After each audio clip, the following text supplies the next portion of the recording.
Bonjour à tous, bienvenue dans cette nouvelle vidéo. J'espère que vous vous sentez zen aujourd'hui.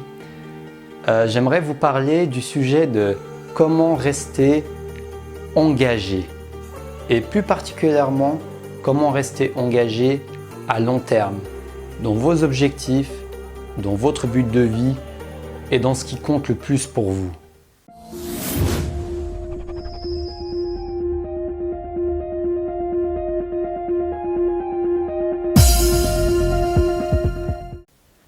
L'engagement, c'est un sujet qui est vraiment très intéressant et c'est un sujet qui va vous être utile, très utile dans différents aspects de votre vie et plus particulièrement pour trouver votre but de vie et surtout, je dis bien surtout, pour atteindre votre but de vie.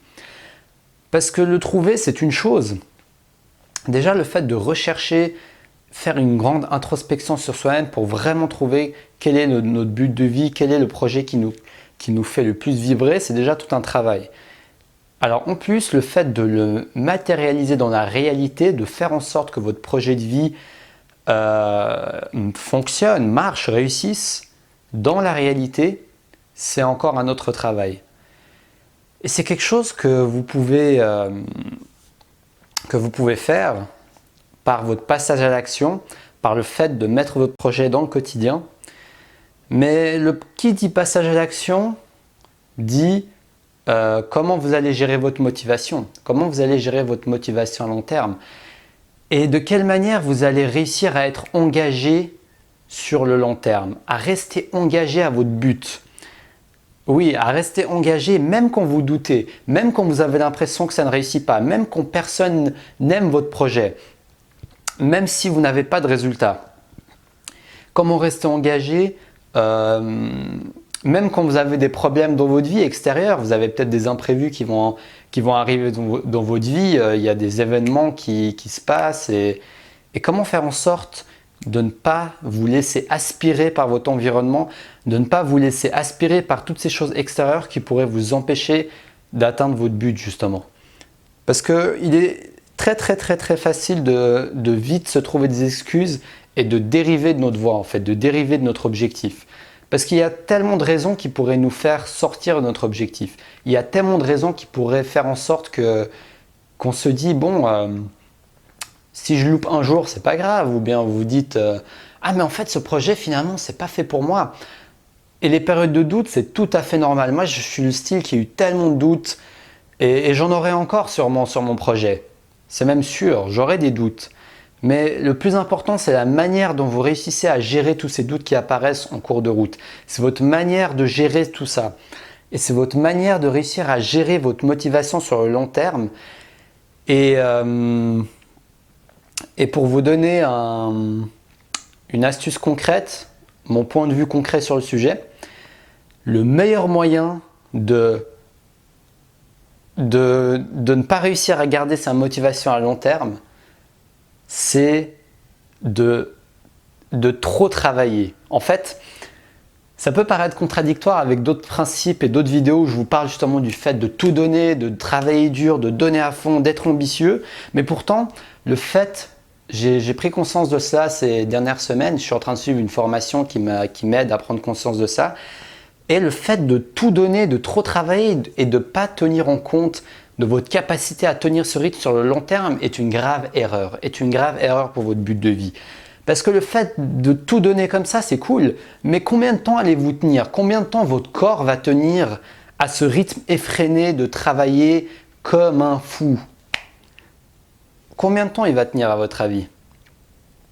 Une semaine? 3 semaines? Un mois? Peut-être 6 mois? Peut-être même un an? Mais pour moi, notre but de vie, notre objectif de vie, c'est quelque chose sur le long terme. Si on voit que 1 an, même 2 ans, ce n'est pas assez. Pour moi, il faut voir 5, 10, 20 ans. Est-ce que vous allez tenir ce rythme? Est-ce que ça vous convient? Est-ce que ce que vous faites chaque jour, vous sentez que c'est tenable à long terme? Parce que votre but de vie n'aura pas que des choses plaisantes à faire. Il y aura beaucoup de choses, des petites tâches chiantes à faire. Il y aura des choses qui vous demanderont beaucoup d'énergie, de persévérance et de persistance.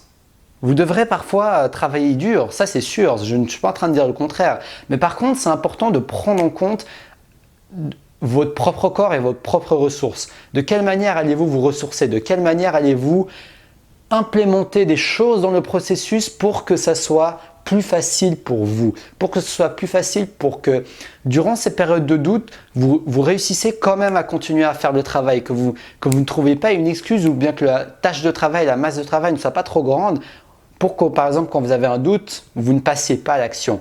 Quelles sont les petites choses que vous pouvez faire et qui rendent le processus plus facile et plus agréable pour vous? C'est très important de se poser ce genre de questions. Et d'ailleurs, ce que je vous partage là, c'est que c'est le fruit d'une formation que je suis en train de suivre en anglais qui s'appelle Life Purpose, How to Find Your Life Purpose, qui signifie comment trouver votre but de vie. Et je me suis inspiré de cette formation et de cette personne qui fait des vidéos qui s'appelle Léo, et son site c'est actualize.org. D'ailleurs, il est dans ma chaîne YouTube d'accueil dans les chaînes similaires. Vous allez voir sa chaîne YouTube. Et ça a été ces vidéos et son cours que je suis en train de suivre qui m'a incité à créer cette chaîne YouTube. Parce que je savais que j'adorais le développement personnel, mais je me demandais dans quel sujet j'allais créer ma chaîne YouTube pour avoir un sujet précis. Et j'ai toujours été quelqu'un qui hésitait et qui se demandait toujours comment pouvoir vivre de sa passion, comment faire quelque chose, comment faire un travail qui ne soit pas un travail qui vous plaît, qui vous épanouit, où vous vous sentez excité à le faire le matin. Et donc voilà, donc c'est lui qui m'a inspiré et je suis en train de suivre sa formation et justement il parlait de cet aspect de la motivation, il parlait de cet aspect de voir sur le long terme, de ne pas être juste un obsédé du travail et de juste trop travailler parce que vous n'allez pas tenir sur le long terme. Mais même si vous tenez sur le long terme, il n'y a pas que la réussite et l'accomplissement qui comptent. Il y a également votre propre épanouissement personnel. Et pour votre épanouissement personnel, ce n'est pas juste travailler et complètement vous oublier. Ça peut marcher à court terme pour certains gros projets, mais pas sur le long terme. Donc, ça m'amène au sujet du détachement. D'ailleurs, j'ai déjà parlé du sujet du détachement dans une de mes vidéos. Si le sujet vous intéresse, je vous mets le lien qui va apparaître sur les 3 clés du détachement. Mais en tout cas, le détachement, c'est super important dans votre objectif de vie. Ne pas être obsédé de la réussite. Ça peut être une addiction de réussir. Ça peut être une addiction très subtile parce qu'on ne s'en rend pas compte en fait. En fait, on veut tellement réussir qu'on s'oublie. Mais il y a des aspects positifs et des aspects négatifs à ça. Disons que l'aspect positif, c'est que vous allez vous lancer, vous allez passer à l'action, vous allez tout défoncer pour atteindre votre objectif. Ça, c'est super. Mais par contre, l'aspect négatif, c'est le fait d'être trop attaché au résultat en fait. D'être tellement attaché au résultat que vous commencez à dépendre émotionnellement de ce résultat. Et c'est à ce moment-là que j'ai eu tendance à m'oublier en fait. Moi, je suis le premier à avoir de la difficulté à prendre des pauses. Je me suis amélioré sur ce point-là et je m'efforce maintenant de prendre des pauses parce que j'ai remarqué que je suis tellement à fond dans le truc, j'aimerais tellement accomplir et avancer, être productif que j'oublie de prendre des pauses. Et les pauses font partie du travail. Pour moi, j'aimerais vraiment que vous ayez cette vision que vos pauses, les moments où vous vous reposez, les moments où vous vous ressourcez, ça fait partie de votre accomplissement. Ça fait partie de votre travail et ça fait partie de votre but de vie. Oui, vous reposer fait partie de vos buts de vie. Et d'ailleurs, j'avais fait une vidéo spécifiquement sur les pauses. Si ça vous intéresse, je vous mets le lien qui va apparaître. Mais en tout cas, c'est important de voir le long terme. Et pour finir sur cette vidéo, je vais reprendre la métaphore qu'il avait utilisée justement dans cette formation que je suis en train de suivre. Il disait, il faut voir votre but de vie non pas comme un sprint et non pas comme un marathon, mais comme si c'était 10 marathons que vous allez courir. 10 marathons. Vous allez courir 10 marathons. Si on vous disait que vous avez 10 marathons à courir, est-ce que vous allez commencer à sprinter dès le début ? Bien sûr que non, parce que si vous faites ça, vous allez vous fatiguer dès le début et vous n'allez pas tenir sur le long terme. Donc imaginez-vous comme un coureur qui doit se préparer autant physiquement que mentalement à tenir sa course sur la durée. Vous devez tenir votre course sur la durée. Et très peu de personnes arrivent à faire ça. Beaucoup de personnes commencent leur projet et abandonnent au bout de 6 mois, peut-être même 1 an, peut-être même 1 an et demi. Mais qui va tenir un projet pendant 10 ans? Une très grande minorité. Enfin, une très petite minorité plutôt. Une très petite minorité de personnes vont réussir à faire ça. Donc la question que vous devez vous poser, c'est est-ce que vous allez en faire partie? Est-ce que vous allez réussir à tenir sur le long terme? Est-ce que vous allez réussir à contrôler cette envie de trop accomplir et de rajouter des choses qui peuvent vous faciliter le processus? Donc maintenant, pour que vous mettez en application ce conseil, demandez-vous cette question. Premièrement, soyez honnête avec vous-même. Est-ce que vous êtes dans ce cas aussi comme moi, comme je l'étais, où vous travaillez tellement que c'est trop, quoi, c'est beaucoup trop? Ou alors vous êtes plutôt dans le cas inverse. Parce que si vous êtes dans le cas inverse, où vous voyez que vous reportez au lendemain, vous ne passez pas à l'action, et ben dans ce cas-là, il ne faut pas écouter ce conseil. Il faut plutôt voir une autre vidéo où je vous parle de vous bouger les fesses. Comme ma vidéo sur comment décoller par exemple, qui va apparaître à la fin de cette vidéo. Mais si vous êtes dans ce cas-là, comme je l'étais moi-même et que je le suis un peu encore d'ailleurs honnêtement, je suis en train de travailler dessus, mais je sens que je fais beaucoup de progrès ces temps-ci.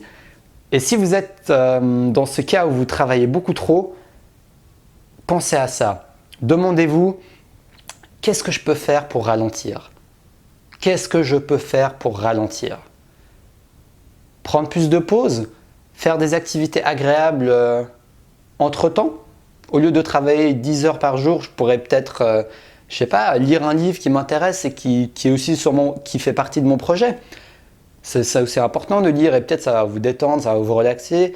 Ou bien prendre des pauses, écouter de la musique, faire une activité. Trouver quelque chose qui vous convient pour ralentir, pour apprécier mieux le processus.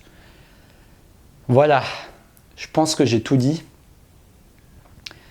Donc posez-vous bien cette question. Donc merci à tous d'avoir regardé cette vidéo. Je suis très content d'avoir partagé cette vidéo avec vous. Si cette vidéo vous plaît, n'hésitez pas à mettre un gros like et à la partager avec vos proches. Ça va me permettre de faire mieux connaître mes vidéos et de vous aider à impacter un maximum de monde pour atteindre leur objectif de vie, leur rêve de vie. C'est quelque chose de très important pour moi et j'aimerais vous aider dans cette voie pendant que je suis en train de l'emprunter moi-même justement. Et donc si vous voulez me suivre, je fais une vidéo du lundi au vendredi en ce moment. Donc vous pouvez vous abonner à ma chaîne YouTube pour recevoir toutes mes vidéos. Et puis si vous avez la moindre suggestion, le moindre commentaire à dire ou la moindre question, n'hésitez pas à mettre dans les commentaires. Je répondrai à chacun de vos commentaires. Donc ma communauté est petite en ce moment, donc je peux me permettre de répondre à chacun de vos commentaires, donc profitez-en. Et si vous voulez passer à l'action et vaincre votre peur de l'échec, j'ai créé une formation pour vous qui s'appelle Comment vaincre la peur de l'échec. C'est 4 vidéos avec un exercice après chaque vidéo qui vous permet de mettre en pratique ce que je vous apprends et d'enfin vaincre cette peur et de faire un premier pas qui va vous rapprocher de votre but de vie. Parce que trouver ce qui vous passionne dans la vie, trouver la manière dont vous voulez impacter les gens et trouver la manière dont vous voulez vous exprimer est tellement important.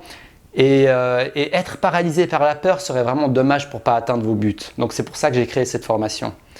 Donc merci à tous et je vous dis à la prochaine pour une nouvelle vidéo et surtout restez passionnés.